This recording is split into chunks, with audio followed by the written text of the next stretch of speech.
1절에서 6절까지의 말씀입니다.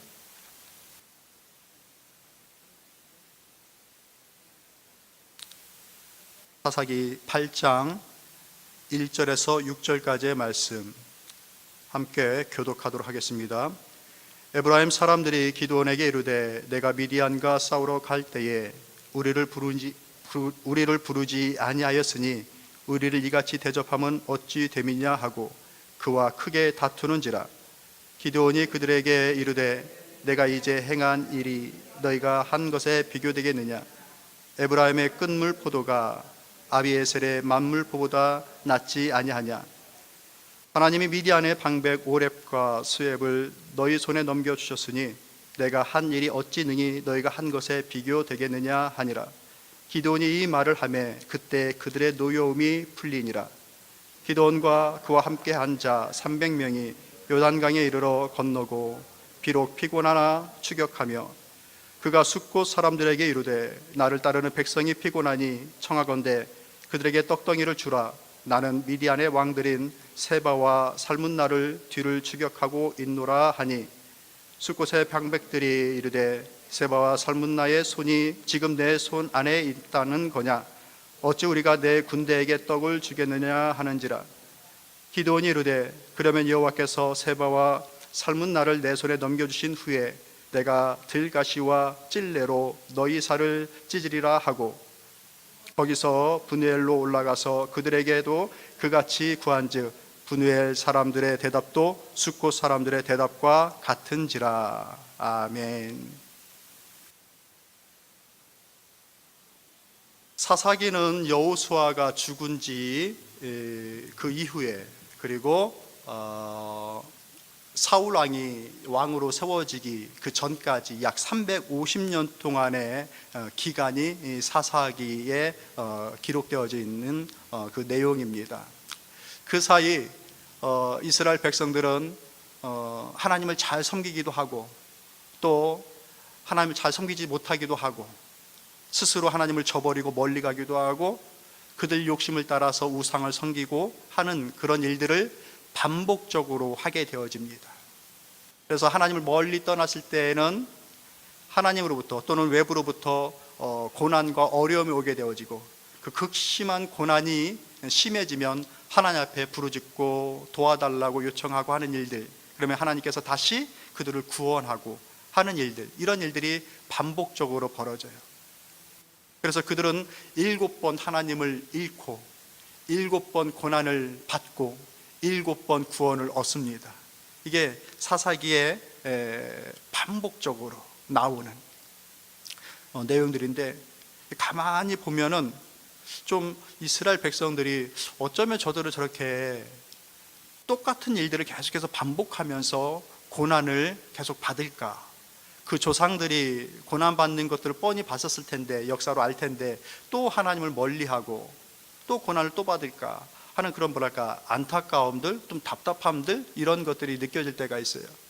그러고 나서 제 자리로 돌아와서 저를 보면 나 역시도 그들과 별반 차이가 없지 않은가 하는 그런 생각을 갖게 되어집니다. 솔직히 하나님과 가까이 살다가 또는 때에 따라서 그것을 잊고 또 내 욕심대로 살다가 다시 하나님에게 경고를 받고 다시 주님 앞으로 돌아오고 하는 일들이 그때의 사람들이나 우리들이나 별반 차이가 없지 않은가, 그 생각이 드는데 여러분들 어떠세요? 동의하십니까?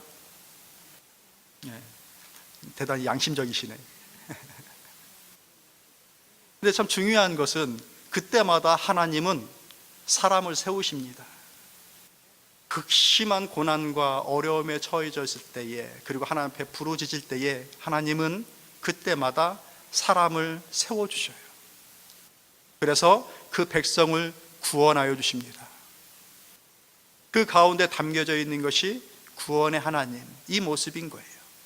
이스라엘은 어쩌면 저렇게 신앙생활을 못할까? 이것이 사사기의 주제가 아니라 구원하시는 하나님이 사사기의 주제가 되어집니다.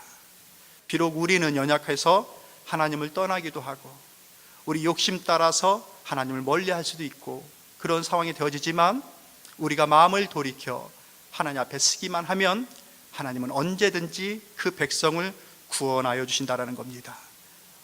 그 하나님을 찬양합니다.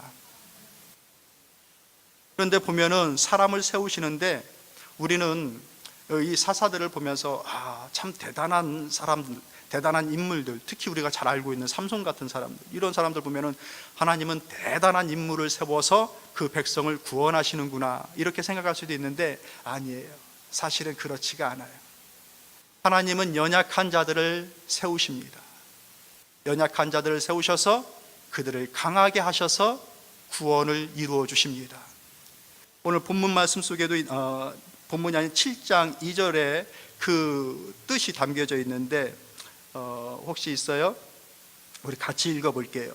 여호와께서 기드온에게 이르시되 너를 따르는 백성이 너무 많은즉 내가 그들의 손에 미디안 사람을 넘겨주지 아니하리니 이는 이스라엘이 나를 거스려 스스로 자랑하기를 내 손이 나를 구원하였다 할까 함이니라. 하나님은 사람을 세우시는데 연약한 자를 세우셔서 강한 자들 손에서 그들을 구원하여 주십니다. 그래서 그들 스스로 내가 강했기 때문에, 우리 민족이 강했기 때문에 이 어려움을 극복할 수 있었다라고 하는 그 어리석은 판단을 하지 않게끔 하나님은 연약한 자들을 통하여서 강하게 하시고 그들을 구원하여 주십니다. 그러니 구원이 전적으로 하나님의 손에 있음을 깨닫게 하시는 것이죠. 사랑하는 성도 여러분, 구원이 하나님의 손에 있습니다. 우리의 힘과 우리의 능력에 있지 않습니다. 내 경험과 내 계획과 또 내가 바라는 그 마음 속에 있는 것이 아니라 구원은 하나님의 손에 있습니다. 저는 오늘 본문의 말씀을 통하여서 이 구원을 베풀어 주신 하나님 앞에 감사를 하고 또 사사들의 그 내용들을 보고 할 터인데, 사실 주제는 사사들의 믿음이 아니에요. 특별히 기드온의 믿음이 아니에요. 리더들의 믿음이 아닌 그 사사 주변에 있는 사람들의 그 믿음의 모습을 보면서 우리의 신앙생활에 유익과 도움을 얻고자 합니다. 첫 번째로 우리가 살펴봐야 될 사람들이 누구냐? 에브라임 사람들입니다.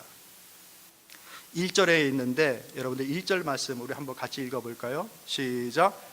에브라임 사람들이 기드온에게 이르되 내가 미디안과 싸우러 갈 때에 우리를 부르지 아니하였으니 우리를 이같이 대접하면 어찌 됨이냐 하고 그와 크게 다투는지라 라고 얘기를 합니다. 여러분들 기드온이 미디안과 싸우는 장면은 이미 성경에서 많이 들으셨죠. 설교에서도 듣고 이야기로도 많이 듣고 주일학교에서도 많이 듣고, 기드온 그 사사가 그 미디안 사람들을 어떻게 죽였는지, 승리를 이끌었는지. 무기가 뭐였죠? 큰 칼과 창 뭐 이런 것들이었잖아요. 그죠? 그게 아니었죠. 항아리와 빈 항아리와 횃불과 나팔로 수십만의 미디안 군사를 죽입니다. 조금 전에 제가 말씀을 드렸던 것처럼 강한 것을 통하여서 구원을 베풀어 준 것이 아니라 그런 보잘것없는 무기들을 통하여서 그 백성을 구원하여 주시는 거예요. 이 소식이 에브라임 사람들에게 들린 겁니다. 미디안과 싸워서 그 미디안 군사들을 많이 무찔렀다라는 것이 에브라임 사람들에게 들린 거예요. 그 얘기를 들은 에브라임 사람들이 화가 난 겁니다. 왜 화가 났겠어요? 그렇게 큰 전투를 벌이는데 왜 우리에게 알리지 않았느냐 이거예요. 민족의 큰 그 대사가 걸려있는 그 큰 전투에 왜 우리를, 에브라임 그쪽에 있는 지파들, 우리들을 왜 부르지 않아서 우리가 같이 싸워야 되는데 왜 우리를 빼놓고 너희들만 싸우게 되었냐라고 얘기를 하는 겁니다. 그래서 그 얘기에 대해서 2절 3절이 기드온의 변명이에요. 내가 한 일은 아무것도 아니지 않느냐, 사실 너희들이 한 일이 더 큰 일들이다. 그러면서 3절에 이렇게 얘기합니다. 하나님이 미디안의 방백 오렉과 셉을 너희 손에 넘겨주셨으니 내가 한 일이 어찌 등이 너희가 한 것에 비교되겠느냐 하니라. 기드온이 이 말을 하며 그때 그들의 노여움이 풀리니라. 되게 겸손한 것이죠. 내가 한 일은 당신들이 한 일에 비하면 아무것도 아니지 않습니까? 당신들이 더 위대하고 당신들이 더 큰 용사들입니다 라고 하니까 그런가 하면서 이제 그때 이제 노여움을 조금 이제 풀게 되어졌다라고 얘기해주고 있는 것입니다. 그러니 다툼이라는 것이 나쁜 일로 다투는 것이 아니라 하나님의 일에 대한, 좋은 일에 대한, 그것에서 빠진 것에 대한 서운함을 통하여서 다투는 내용입니다. 여러분들 이렇게도 다툴 수 있다는 것이 이해가 되어집니까?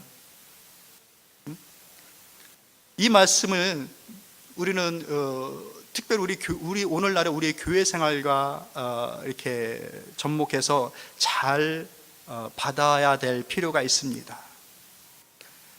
하나님의 일에 대하여서 열애되어지고 뭔가 도움을 요청하는 일들에 대해서 늘 그 사람은 그분은 안 될 것이다라고 하는 선입견을 갖게끔 해버리면은 그것이 본인에게 서운한 것이 되어야 된다라는 거예요.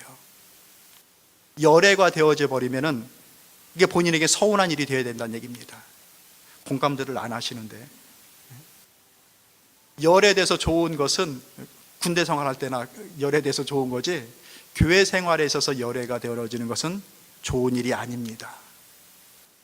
아멘이면 아멘 좀 해주세요.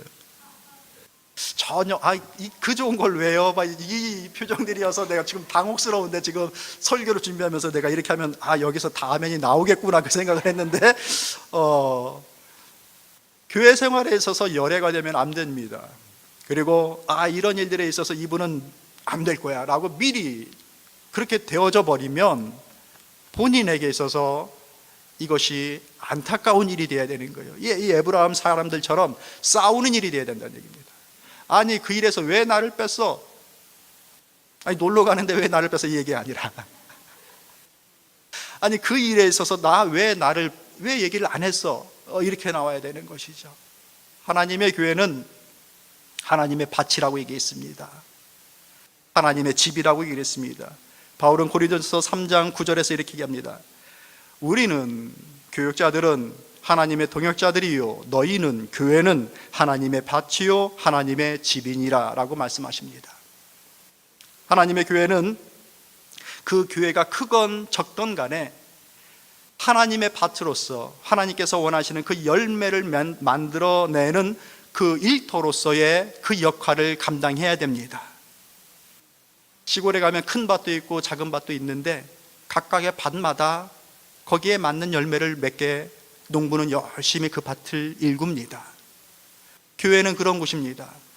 큰 교회이니까 하나님께서 기뻐하실 열매를 많이 맺을 수 있고 열심히 맺어야 되는 것이고, 작은 교회는 아직 때가 아니니까 열매를 생각조차 못하고 이런 것이 아니라는 얘기입니다. 크건 적건 간에 우리는 하나님의 열매를 생각하고 그 열매를 맺기 위해서 성실하게 일을 하는 곳이어야 됩니다. 또한 하나님의 집이라고 얘기를 했습니다. 빌딩의 개념인데 하나님의 집이니까 그 안에 들어가서 편히 쉬라라는 개념이 아니라 함께 세워져 나간다라는 의미입니다. 기둥이 세워지고 벽이 세워지고 지붕이 올라가고 그렇게 서로 이쪽 기둥이 견디어주고 이쪽 벽이 견디어주고 하면서 그 집이 유지되어지는 겁니다.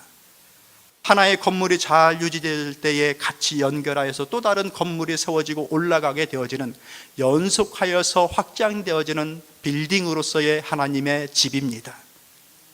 그렇기 때문에 그 하나님의 교회에서는 협력함과 수고함이 반드시 필요하게 되어지는 것이에요. 열애가 되어져서 이 열매 맺는 일에 있어서 나는 아무 상관이 없다라고 하면서 교회 생활하는 것이 안타까운 것이 되어야 된다라는 말씀입니다. 초대교회 가운데 이와 같은 일들에 대해서 아주 좋은 예가 되었던 교회가 데살로니가 교회입니다. 그 교회는 그 당시에 세워졌던 많은 초대교회 가운데에 그렇게 오래된 교회가 아니에요. 일찍 세워진 교회가 아니에요. 후발주자로 후배의 개념으로 세워진 교회입니다. 그런데 그 교회가 지역에 또 더 멀리 가운데에도 본이 되어지고 또 칭찬을 받게끔 되어지는 그 교회가 됐다라고 바울은 너무나도 기뻐했습니다. 그 내용이 데살로니가전서 1장 2절 3절에 있는 말씀인데 우리 한번 같이 읽어볼게요. 있습니다. 우리가 너희 모두로 말미암아 항상 하나님께 감사하며 기도할 때에 너희를 기억함은 너희의 믿음의 역사와 사랑의 수고와 우리 주 예수 그리스도에 대한 소망의 인내를 우리 하나님 아버지 앞에서 끊임없이 기억함이니 라고 얘기합니다. 바울이 생각할 때에 이 데살로니가 교회를 위해서 기도하며 그 교회를 생각할 때에 감사가 그냥 막 나오는 거예요. 왜 나오는가 봤더니 그 교회는 믿음의 역사가 나타나는 거죠. 그리고 성도들 간에 서로 간에 사랑의 수고를 아끼지 않습니다. 그리고 때로 힘들고 어려운 일들이 있다 할지라도 소망으로 견디며 극복하여 나가는 그 인내가 그 교회 가운데 있다라는 것입니다. 이처럼 하나님의 교회는 하나님의 열매를 맺어야 되는 밭으로서, 또 계속해서 세워져 나가며 확장되어져 나가야 되는 집으로서 그 일들을 이루어 나가야 됩니다. 그 일에 있어서 열애는 없다. 열애되어지려고 그런 대우가 올 때에 안타까워하고 슬퍼해야 된다. 그렇게 할 수 있겠습니까? 아멘입니다. 가만히 보면 우리 교회 성도님들은 다 그러셔요. 지금 대부분 그러셔요. 좀 이렇게 좀 자제를 시켜야 될 정도로 다들 그렇게 협력적이고 또 그런 마음을 갖고 계시는 모습을 보게 되어집니다. 중요한 것이 협력하며 함께 수고하는 일입니다. 사랑하는 성도 여러분, 이 일을 잘 이뤄나갑시다. 서로 격려하면서 같이 수고합시다. 같이 협력합시다. 그리고 같이 견디어 나갑시다. 집은 버텨 주어야 집이 됩니다. 그 기둥 힘들다고 훅 넘어지면 그냥 자기 쪽으로 넘어집니다. 기둥이 자기가 피해버리면 저쪽으로 넘어갈 것 같은데 자기가 피하면 그 집이 자기로 넘어져요. 같이 견디어 줘야 그 교회가 더욱더 든든한 교회로 나갈 수가 있는 것입니다. 그러니 이들의 믿음은 무엇이냐? 함께하는 믿음입니다. 우리는 지금 여호수아와 사사기를 보면서 우리의 믿음에 대하여서 계속해서 이렇게 점검해 나가는 가운데 있습니다. 우리의 믿음은 어떤 믿음인가? 이들에게서 배워야 될 믿음은 함께하는 믿음입니다. 협력하며 같이 수고하며 같이 견디어 나가는 함께하는 믿음입니다. 우리 믿음의 길 같이 잘 걸어나갈 수 있기를 소망합니다. 두 번째로 우리가 이들의 믿음을 배우기를 원하는데 4절 말씀 여러분 한번 같이 읽어볼까요? 시작. 기드온과 그와 함께 앉아 300명이 요단강에 이르러 건너고 비록 피곤하나 추격하며. 아멘. 여러분들이 아시다시피 기드온이 미디안과의 전투를 벌이기 위하여서 군사를 모집합니다. 많은 이들이 모여서 수만의 군사가 모집되어졌습니다. 그런데 하나님께서는 그들을 다 정리하고 돌려보냅니다. 그래서 최종적으로 남은 인물이 300명입니다. 그들이 맞이한 적은 수십만입니다. 그러니까 숫자적으로는 감히 전쟁을 치를 수 있는 계산이 나오지가 않는 것이죠. 그런데 그 첫 전투에서 대부분의 적들을 무찌릅니다. 그래서 그들이 미디안 사람들의 두 왕이 이제 가나안 요단강 쪽으로 해가지고 도망을 가려고 하는 그런 상황이 되어집니다. 그들을 끝까지 추격하여 가는 것이 지금 기드온입니다.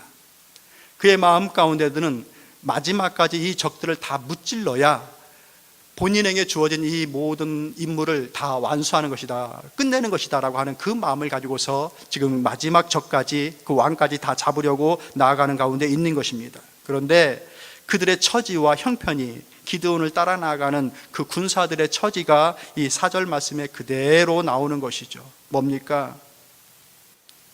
요단강에 이르러 건너고 그들이 비록 피곤하나 추격하며 라고 나옵니다.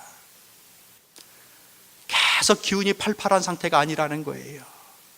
전쟁을 치르고 마지막 잔당까지 무찌르려고 쫓아가는 그 여정이 너무나도 피곤한 것입니다. 사랑하는 성도 여러분, 저는 이 문장 속에서 오늘날에도 수많은 주님의 신실한 백성들이 어떻게 믿음의 길을 걸어 나아가고 있는지를 짐작하게 되어집니다. 여러분들은 어떠십니까? 늘 기운이 넘치고 늘 새로운 동기부여가 있고 늘 마음과 몸이 새로운 에너지로 가득 차 있어서 하나님의 일을 감당하여 나아가십니까? 저는 아니라고 생각합니다. 때로는 피곤하고 힘들고 지치고 어려운 상황이 있음에도 불구하고 묵묵히 그 일을 감당하여 나가는 수많은 충성스러운 일꾼들이 주님의 나라를, 하나님의 교회를 이루어 나가고 있음을 저는 믿습니다. 때로는 피곤하지만, 때로는 지치지만, 내게 은혜로 주신 이 사명, 이 직분, 내가 믿음으로 극복하여 또 감당하여 나아간다, 그 마음으로 가고 계시지 않습니까? 옆 사람 한번 보시죠. 오늘 피곤해 보이시는지 안 피곤해 보이시는지. 피곤함에도 불구하고 갈 수 있는 믿음의 길이 될 수 있기를 바랍니다. 지금의 성도들만 그랬느냐? 오늘 우리들에게만 이것이 요구되어지느냐? 그렇지 않습니다. 우리가 아는 수많은 믿음의 선배들이 그런 믿음의 길을 걸어갔습니다. 비록 피곤하고, 비록 그들의 마음 가운데 무거움이 있고 확신이 없었지만, 그러함에도 불구하고 이것이 믿음의 길이다라는 마음으로 그 길들을 나아갔습니다. 100세 때 얻은 그 아이를 바치라라고 하는 그 하나님의 명령에 순종할 수 있었던 아브라함의 믿음이 그러했었고, 앞으로 나가면 죽을지도 모른다는 상황임에도 불구하고 죽으면 죽겠다라고 고백하며 나갔던 에스더의 믿음이 그러했고, 다니엘의 왕의 칙령으로 기도하면 죽는다라고 하는 그 칙령이 이미 발표되어 있음에도 불구하고 계속해서 기도했던 다니엘의 기도가 그러했었고, 그 다니엘의 새 친구가 풀무불에 들어간다 할지라도 하나님께서 우리를 구원하여 주실 것이고, 혹 그러지 않는다 할지라도 왕의 진미를, 왕의 요구를 들을 수가 없다라고 했던 그들의 믿음이 그런 믿음이었습니다. 그리고 그 누구보다도 우리의 주님 예수 그리스도의 겟세마네 동산에서 그 기도의 내용이 바로 이 믿음이었습니다. 할 수 있거든 돌려주시지요. 그러나 아버지의 뜻이 이루어지기를 원합니다 라고 했던 그 믿음이 바로 이 믿음입니다. 비록 우리의 삶 가운데 피곤함이 있고 우리의 사역들 속에서 힘들고 어려운 일이 있다 할지라도 주님께서 요구하신 이 일들을 믿음으로 함께 갈 수 있기를 소망합니다. 우리 주님께서 우리에게 말씀하신 십자가의 길은 좁은 길이라고 했습니다. 좁은 문이라고 하였습니다. Deny yourself 하면서 너에게 주어진 십자가를 지라고 얘기를 하였습니다. 그러니 그 좁은 길, 그 좁은 문, 그 무거운 십자가를 지는데 어찌 피곤하지 않겠습니까? 그것이 없으면 피곤하지 않겠죠. 그러나 그것이 있다고 한다면 피곤함은 당연히 오는 것입니다. 그러나 우리의 고백이 비록 피곤하지만 이 믿음의 길을 가겠다라고 하는 그 마음이 있기를 소망합니다. 하나님은 힘 주시고 능력 주셔서 그 길 반드시 갈 수 있게끔 하실 줄로 믿습니다. 혼자 간다고 한다면 힘듭니다. 그러나 내 옆에서 함께 고난받고 있는 사람이 보인다고 한다면 우리는 그거 같이 할 수 있습니다. 이 300명의 군사가 자기 혼자 그렇게 피곤하고 어려운 길을 계속해서 가야 된다고 한다면 아마 낙오됐을지도 모릅니다. 그러나 그의 리더가 있고 함께 옆에서 같이 그 길을 가고 있는 299명의 병사들이 그와 함께하고 있습니다. 그래서 그들은 그 길을 갈 수 있었습니다. 성도 여러분, 나만 피곤한 것이 아닙니다. 저는 그래서 목사의 일을 하는 것 같아요. 어떨 때 보면 우리 성도님들이 더 많이 수고하시니까 그거를 양심적으로 알겠으니까 그렇지 않겠습니까? 우리 군대를 다녀온 성훈이는 잘 알 거예요. 막 행군하고 그럴 때 힘들 때 그만하고 싶어도 앞에 있는 사람이 걷고 있으면 같이 가야 되잖아요. 그죠? 그겁니다. 네. 나만 피곤한 게 아니라는 얘기인 거예요. 가만히 보세요. 지난 밤에 어떤 수고를 하셨을까? 기도문 열심히 작성하신 분이 계셨을 것이고 여러 모습으로 수고하면서 예배를 드리고 협력하고 하는 것이잖아요. 따라해 봅시다. 피곤함에도 불구하고 가는 믿음이다. 그러함에도의 믿음인 거예요. 우리의 두 번째 이들에게서 배울 수 있는 믿음, 그러함에도 가는 믿음. 이 믿음의 길에 든든히 살아갈 수 있기를 바랍니다. 세 번째로는 6절 말씀 한번 읽어보시죠. 6절 말씀 시작.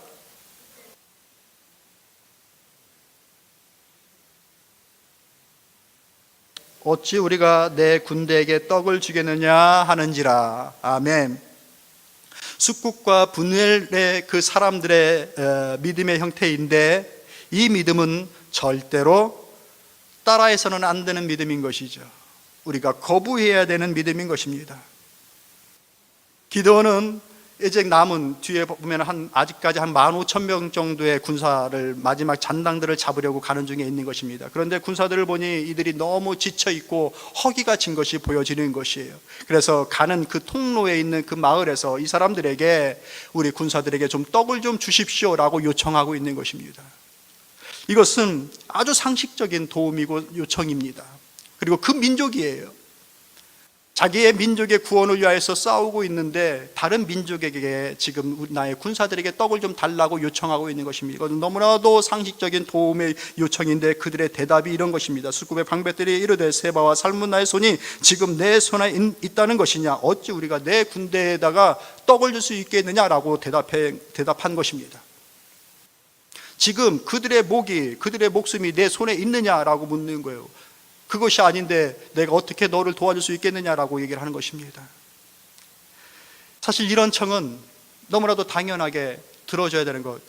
군사가 아니더라도 그냥 지나가는 행인과 나그네라 할지라도 떡을 좀 요구할 때에 그것을 주는 것이 이스라엘에게 명령되어진 하나님의 법이에요. 그런데 그들의 마음 가운데에는 하나님을 두려워하는 마음도 없고, 백성을, 그 민족을 생각하는 사랑의 마음도 조금도 없는 것입니다. 왜 그랬을까요? 이렇게 짐작되는 것이죠. 기드온의 그 300명의 군사가 아마 그들을 그 15,000명, 잔당이라 할지라도 15,000명이 그들 성을 지나갔을 겁니다. 기드온에 앞서 지나간 그 군사들을 아마도 기드온이 다 제압하지 못할 것이다라고 하는 생각을 가졌던 것 같습니다. 그래서 그들이 다시 돌아오면 그들의 보복이 두려워서 기드온을 도와줄 수 있는 엄두가 나지 않았던 것이죠. 그것이 첫 번째고, 두 번째는 그 백성들의 도움을, 그 요구를 들어줄 수 있을 만한 그 믿음도 사랑도 없는 것이죠. 그들에게 믿음이 없으니 사랑도 나타나지 않는 것이죠. 어쩜 이렇게 모질 수가 있고 또 어떻게 그렇게 대접할 수 있을까? 그들의 오만함이 이와 같은 그 해서는 안 된 믿음의 모습을 보여주고 만 것입니다. 성도 여러분, 우리가 절대로 따라갈 수 없는 믿음, 그것은 지금 이 사람들의 믿음인데 바로 오만함인 것입니다. 교만함으로, 오만함으로 자기의 형제들의 그 도움을 반드시 줘야 되는데 그것조차도 외면하는 믿음, 그렇게 믿음이 없으니 그 조그마한 사랑도 베풀어 줄 수 없는 것. 기드온의 입장에서는 얼마나 이것이 어떻게 표현해야 될까요? 기드온은 지금 자기 민족을 위해서 적과 싸우고 있는 것입니다. 기드온은 지금 그 민족에게 도움을 요청한 것입니다. 그 도움이 민족을 돕는 도움인데 가장 후원하고 알아주고 도와줄 수 있을 만한 사람이 그를 돕지 않은 것입니다.